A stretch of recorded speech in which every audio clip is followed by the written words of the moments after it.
So Jehovah said to Moses, "Now you will see what I shall do to Pharaoh, because on account of a strong hand he will send them away, and on account of a strong hand he will drive them out of his land."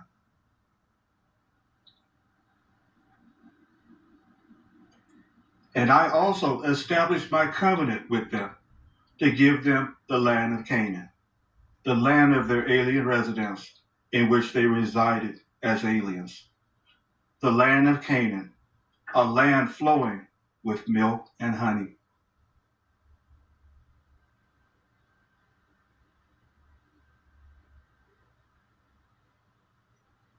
And if you will without fail listen to the voice of Jehovah your God, by being careful to do all his commandments that I am commanding you today, Jehovah your God will certainly put you high above all other nations of the earth.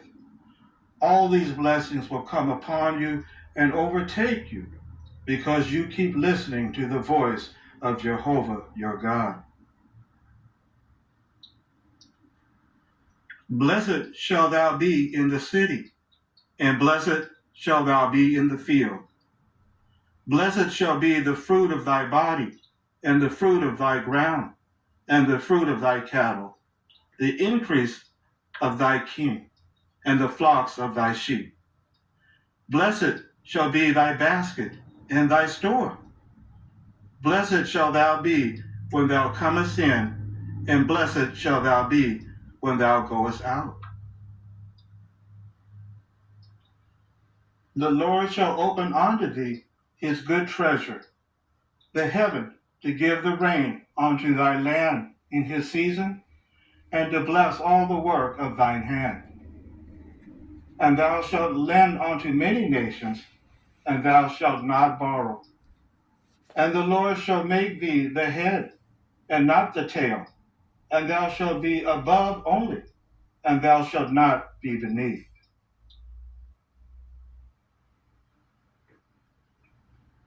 If that thou hearken unto the commandments of the Lord Jehovah thy God, which I command thee this day, to observe and to do them.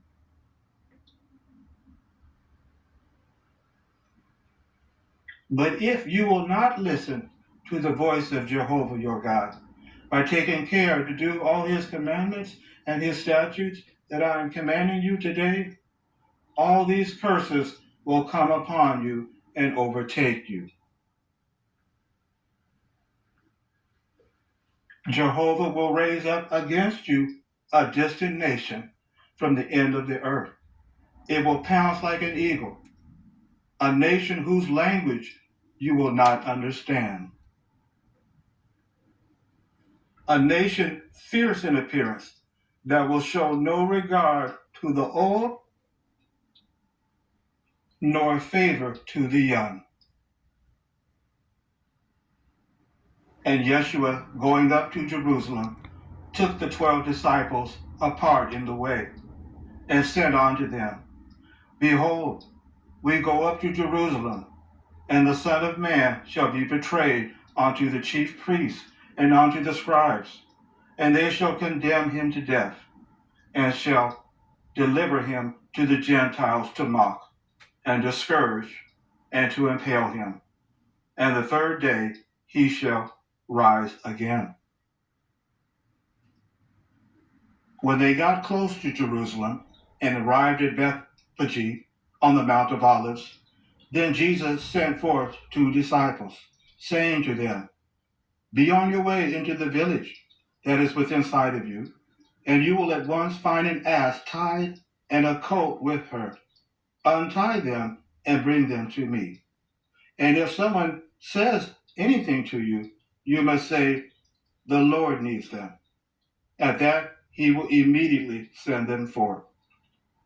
This actually took place that there might be fulfilled what was spoken through the prophet Zechariah, saying, Tell the daughter of Zion, Look, your king is coming to you, mild-tempered and mounted upon an ass, yes, upon a colt, the offspring of a beast of burden. Now when he entered into Jerusalem, the whole city was set in commotion, saying, "Who is this?" The crowds kept telling, "This is the prophet Yeshua from Nazareth of Galilee." And Yeshua entered into the temple and threw out all those selling and buying in the temple, and overturned the tables of the money changers and the benches of those selling doves. And he said to them, "It is written, my house will be called a house of prayer, but you are making it a cave of robbers."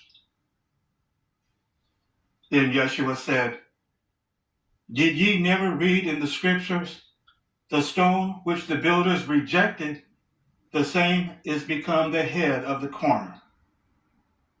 And when the chief priests and Pharisees had heard his parables, they perceived that he was speaking about them. Then spoke Yeshua to the multitude and to his disciples, "O Jerusalem, Jerusalem, thou that killed the prophets and stoned them which are sent unto thee, how often would I have gathered thy children together, even as a hen gathereth her chicks under her wings, and ye would not. Behold, your house is abandoned unto you desolate. And when ye shall see Jerusalem surrounded by encamped armies, then know that the desolation thereof is nigh. Then let those who in Judea begin fleeing to the mountains, because these are days for meting out justice, that all the things written may be fulfilled." Yes, let those begin fleeing to the mountains.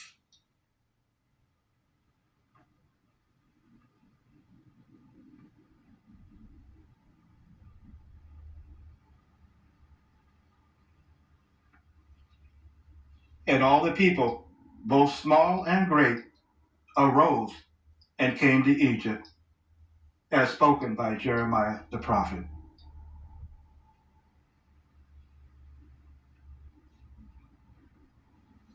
I am the man who has seen affliction because of the rod of his fury. He has driven me out and makes me walk in darkness, not in light. Indeed, he repeatedly brings his hand against me all day long. He has worn away my flesh and my skin. He has broken my bones. He has besieged me. He has surrounded me with bitter poison and hardship. He has forced me to sit in dark places like men who died long ago. He has walled me in so that I cannot escape. He has bound me with heavy copper fetters. I have become a laughing stock to all my peoples, the theme of their song all day long. Remember my affliction and my homeless state, the wormwood and the bitter poison. They have hunted us down at every step so that we could not walk in our public squares. Our end has drawn near. Our days have finished, for our end has come. Our pursuers were swifter than the eagles of the sky. They chased us on the mountains. They ambushed us in the wilderness. Predator generated.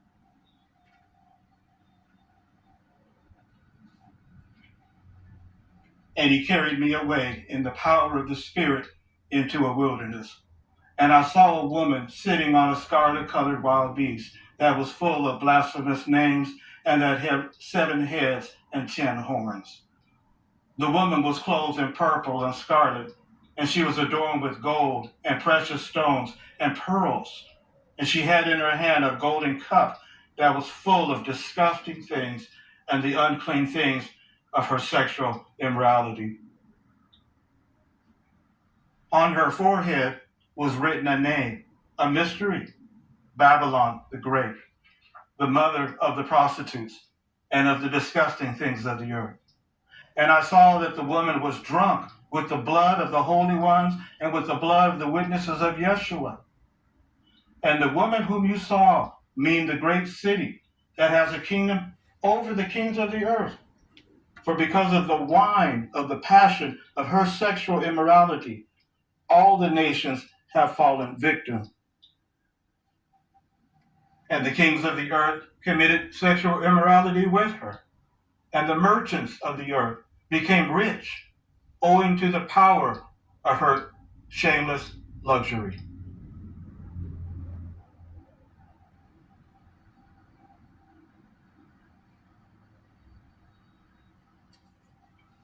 Yes, a full cargo of gold, silver, precious stones, pearls, and every sort of object made from ivory, also cinnamon, Indian spice, and slaves.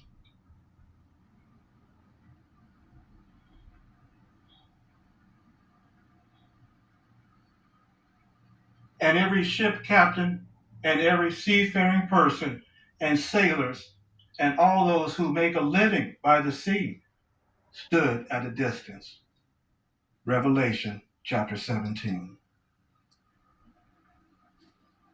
All our enemies open their mouths against us. Dread and pitfalls have become our lot, desolation and breakdown. Streams of water flow from my eyes over the breakdown of the daughter of my people. My eyes weep without ceasing, without pausing, until Jehovah looks down and sees from heaven. My eyes have brought me grief because of all the daughters of my city. Without cause, my enemies have hunted me down like a bird. Waters flowed over my head, and I said, I am finished. Our inheritance has been torn over to strangers, our houses to foreigners. We have become orphans without a father. Our mothers are like widows. Those pursuing us are at our neck. We are weary, but we are given no rest. Our forefathers whose sin are no more, but we must bear their errors. Servants now rule over us. There is no one to snatch us from their hand. And they will fall by the edge of the sword and be led captive into all the nations. And Jerusalem will be trampled on by the nations until the appointed times of the Gentiles are fulfilled.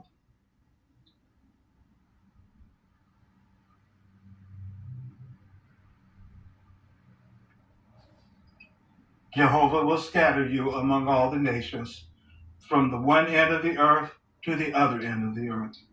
And there you will have to serve gods of wood and of stone, which you and your forefathers have not known. You will have no peace among those nations, nor a place of rest for the sole of your foot. Rather, Jehovah will give you there an anxious heart, and failing eyes, and a feeling of despair.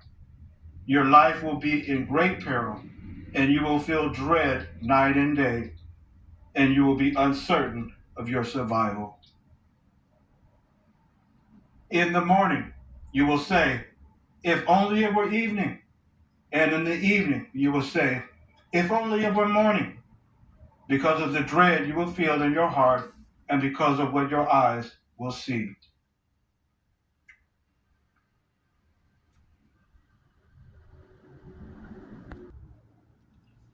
They surrounded me.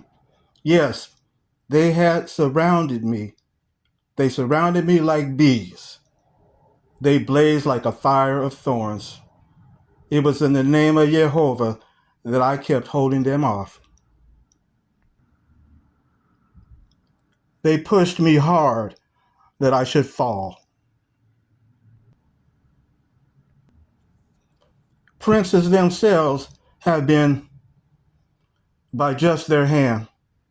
The faces of even the old men have not been honored.